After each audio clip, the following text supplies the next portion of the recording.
কোথাও ঘুরতে যাওয়া কিন্তু আমাদের সব সময়ের জন্যই উচিত, কিন্তু যাওয়ার আগে সব রকম খোঁজ খবর নিয়ে যাওয়া ভালো। এই যে দেখুন, পরিবারটা আনন্দ করতে এসে একটা সেলফি নিতে গিয়ে তার জীবন মরণ নিয়ে তাদের টানাটানি, তারা কত বড় একটা বিপদের মধ্যে পড়ে গেছে। সবাই চেষ্টা করছে তাদেরকে প্রাণপণে বাঁচাতে। ৮-৯টা প্রাণ ওখানে কতটা বিপদের মধ্যে ঝুঁকি নিয়ে রয়েছে, কিছুতেই মানে কিছু করা যাচ্ছে না। তো সকলেই চেষ্টা করছে তাদেরকে বাঁচানোর জন্য। দেখুন শেষ পর্যন্ত কী হয়।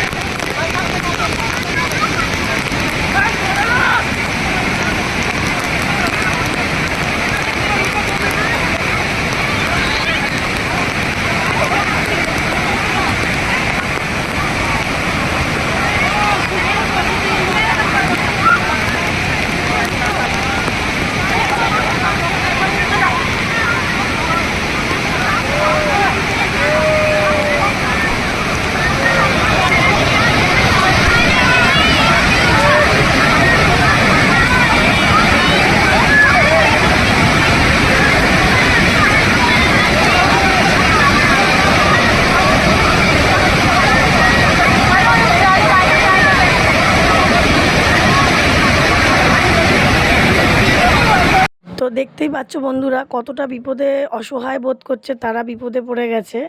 তো দেখো নদীর খাদ যে কতটা মারাত্মক হতে পারে, পাহাড়ের খাদ, সরি, পাহাড়ের খাদ কতটা মারাত্মক হতে পারে, মানে এটা বলতে চাইছি আমি, নদীর মধ্যেই এই পাহাড়ের খাদের থেকে যে জলটা আসছে সেটা নদীতে মিশে যাচ্ছে। তো এখানে কিন্তু আগে নর্মাল মতনই জায়গাটা ছিল, সেই জন্যই এরা ঘোরাফেরা সব করছিল। কিন্তু একটা সেলফি নিতে নিতেই এই জায়গাটা বান এসে গেছিলো, নদীতে যেরকম বান আসে সেরকম বান এসে গেছিলো। তখনই পাহাড়ের খাদের থেকে এই জলটা আর কি স্রোত বেগে চলে এসেছিলো। এরা যে পার হয়ে চলে আসবে সেটাও এদের ক্ষমতায় হচ্ছিল না আর কি, পারছিল না এরা। তো দেখো, কোলে একটা ছোট বাচ্চা, এই দেখো, আর হাতে বাচ্চা এখানে, তারপরে এমনিও অল্প বয়সের দুটো বাচ্চা রয়েছে, মানে পুরুষ আছে দুজনা, তাহলে ৮-৯টা প্রাণ এখানে একটা মাত্র সেলফির জন্য হাহাকার করতে ভুল আর কি হলো এদের। কিন্তু এরাও কি বুঝেছে বলো, এরা এতটা বড় বিপদে পড়বে, কেউ বুঝলে কি এতটা বিপদের সম্মুখীন হয়? তো জানি না শেষ পর্যন্ত কি হবে। তো তোমরাও দেখো, আমিও দেখি। কিন্তু ভগবানকে বলছি, ঠাকুর যেভাবেই হোক এরা যেন বিপদমুক্ত হয়ে যেতে পারে, যেখানেই যেভাবেই হোক, যার দ্বারাই হোক। কারণ কেউ চাইবে না তরতাজা প্রাণগুলো যেন এক নিমেষের মধ্যে শেষ হয়ে যায়। তো কতটা বিপদের মধ্যে, মানে চোখে দেখলে বিশ্বাস করা যায় না, গায়ে লোম হর্ষক হয়ে যাচ্ছে এই দৃশ্য আমার দেখলে পরে।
চলে গেল, ভেসে গেল তরতাজা প্রাণগুলো।